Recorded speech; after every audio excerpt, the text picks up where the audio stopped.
All right, we'll just get started with, as you all know, our students are out of the building now. They left us last Thursday, but it felt like they were out of the building for weeks prior to that because of the SOL testing schedules and everything else. So it was, as it always is, it's pretty rough at the end of the year for the last few weeks. And then our teachers, we finished them up on Friday and got them checked out. We still have several of them that keep coming back. You know, some of them, they just keep coming and doing things. We have to tell them ahead of time, make sure you check with us before you come to make sure your floor is not one of the ones getting done, which currently is getting this building turned around. We're currently stripping everything in the back hallway. Those 4 classrooms, the welding and the CST and the health and the electrical, they're doing that and then waxing. So we're going to have that part of the building taken care of pretty much this week, maybe into the beginning of next week, moving all that back in. And then we'll start working our way up the hallway to the other areas. So we got all that going on, getting the building ready to go. Again, we're on a little bit of a shorter summer, so we have to make sure we really keep to it. As you know, we'll be coming back a little earlier next year than we did this year, and we're just gradually bringing that gap back from when we started after Labor Day a couple years back because of the COVID. So as far as the building, that's what we have going on right now to get the place ready to move on and get ready for next year. A couple things I'll talk to you about with students, things that we had at the end of the year. With our completer survey, we survey students that are 1 year out at the end of each school year. So this year, last Tuesday, we were below our 75% that we wanted to get to. What we need to get to, the state requires 75% contact with the students, but we got up to 84.44%. So that's pretty much as far as we're going to go. There's 7 students we still haven't gotten to call us back. You know, it's hard to get everybody when you do these things, but we feel pretty good about what we have with all that. So we've got that in mid-80s. We're in good shape. Completers this year that we had out of this class, you know, because of what we've gone through with this pandemic, as you all know, we've talked about all year long, the low numbers that we have had in some of our courses. Our completers are at least half, if not a little more than that, lower than what it has been, what it would normally be. So completers that we had this year, certificates, completers, we had a total of 46 students that did get a JRTC certificate completion, and we had 51 total certificates. Some students got more than one. We had I think 4 students there that had more than one certificate, 5 students.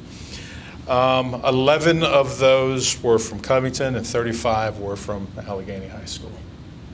With 12 certificates out of the 11 from Covington and 38 out of the 35 from Alleghany.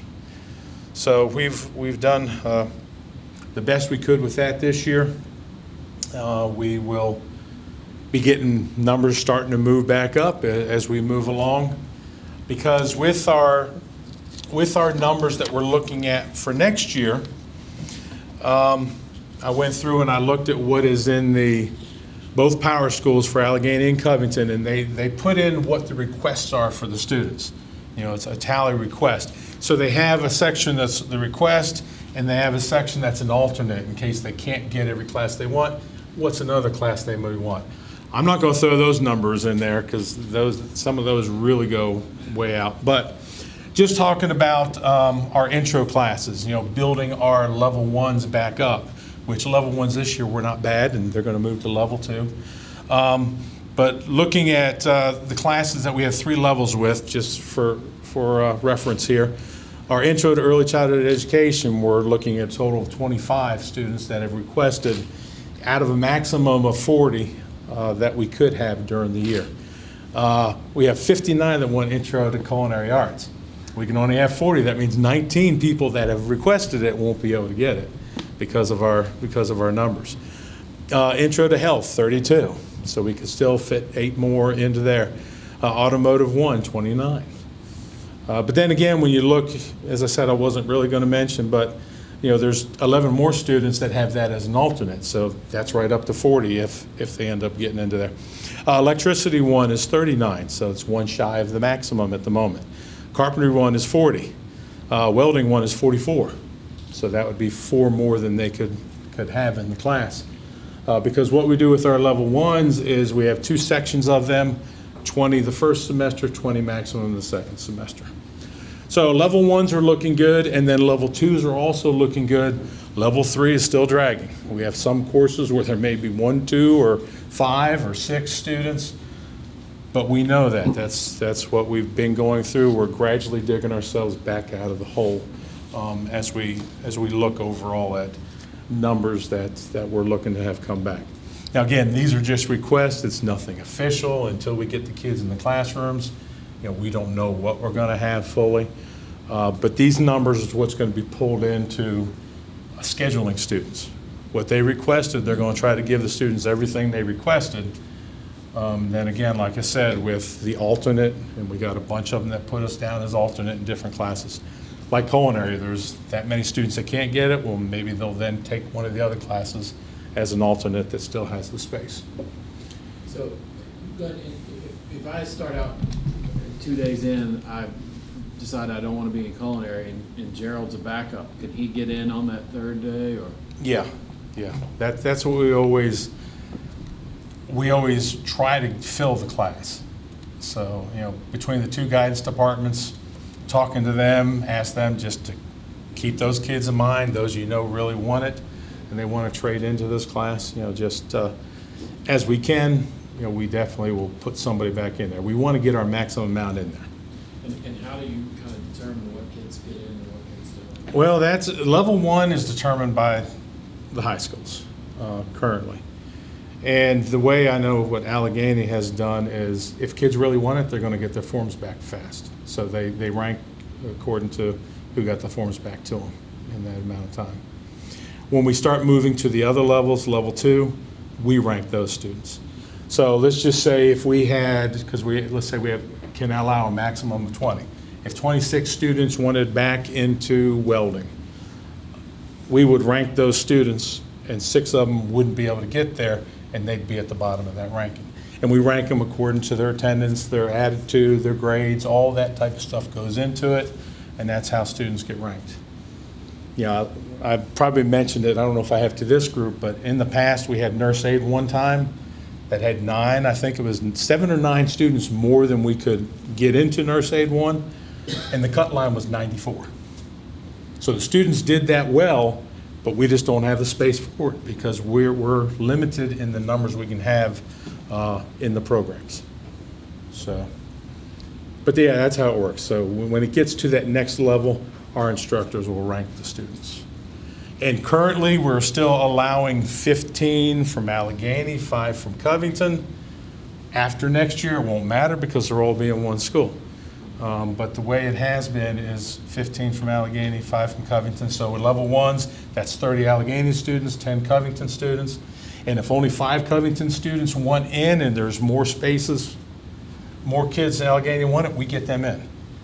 So that's always been an agreement between the schools. After 3 days, if there is space, the other school can take it. And then if day 5, that one school wanted the space and it's already gone, sorry, it's already gone. Yeah, so. And it sounds like your number of completers are very similar to that same ratio. Yeah. We've gone back up. Well, when you look at it, the Covington completer rate this year was what it has been in the past. Alleghany numbers are the ones that really went down this year, total with completer. But last year when I did completion, Covington, it was right about the same number. And the year before it was right about the same number. So, and once we got the block, Covington numbers started going up. So that's all part of it there too. And with programs like electrical, early childhood, there were no Alleghany completers this year. They were only the Covington completers. Welding, out of those 3, 2 of them were Covington. 1 was Alleghany. So, anybody else have any questions about any of that? Sounds like we're full, or we? We're doing much, yes, it is starting to come back. Yeah. So what is the contingencies for the year after next? Well, hopefully we'll get, Everybody's down here. well, hopefully, we can only hold so many per class. Hopefully, we'll be filling our classes. You know, that's the thing, you know, we have regulations on the state of how many we can have in a welding class, carpentry class, automotive class. 20 is the max. It's a safety issue. Nurse aide, we do 20 because when it gets to doing clinicals, you know, we can only have one person per 10 students. So we already hire one other person to come do clinicals, and it's hard to find one person. We definitely don't want to have to do two, so we don't overload that class. I was just thinking that, you know, when we get, because one of the things that we pushed on merging the schools was the JRTC. We didn't have more access to JRTC. So are we making plans to, what if we get 40 people, 55 kids? What are we going to do then? One of these programs?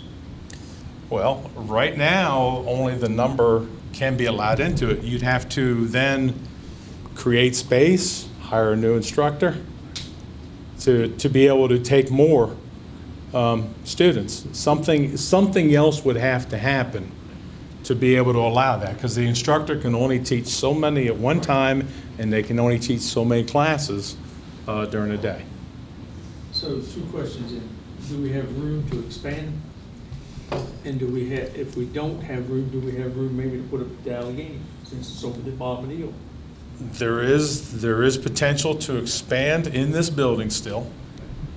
Yes, depending what it is. I know currently, as we were talking about that grant that was done for the health field there, that almost $500,000, or is it just a little over $500,000?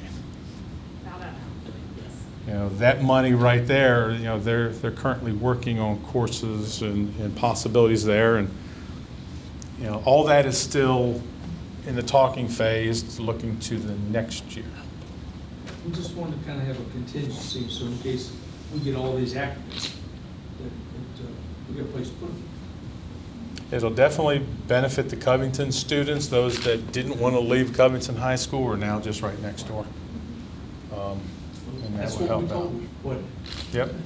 That when you got next door, that you ought to come up here. Be a little easier for them, a little less of a hassle. But yeah, I just wanted to share overall our numbers are climbing back, assuming we get all those scheduled and they stay in the class, which I don't see a whole lot of drop right there. We're going to build back, but we will struggle with our upper level, our level 3 for one more year. Because the upper level and the level 2 this year were lower in numbers. But they are better than what this year was at this moment. Any other questions?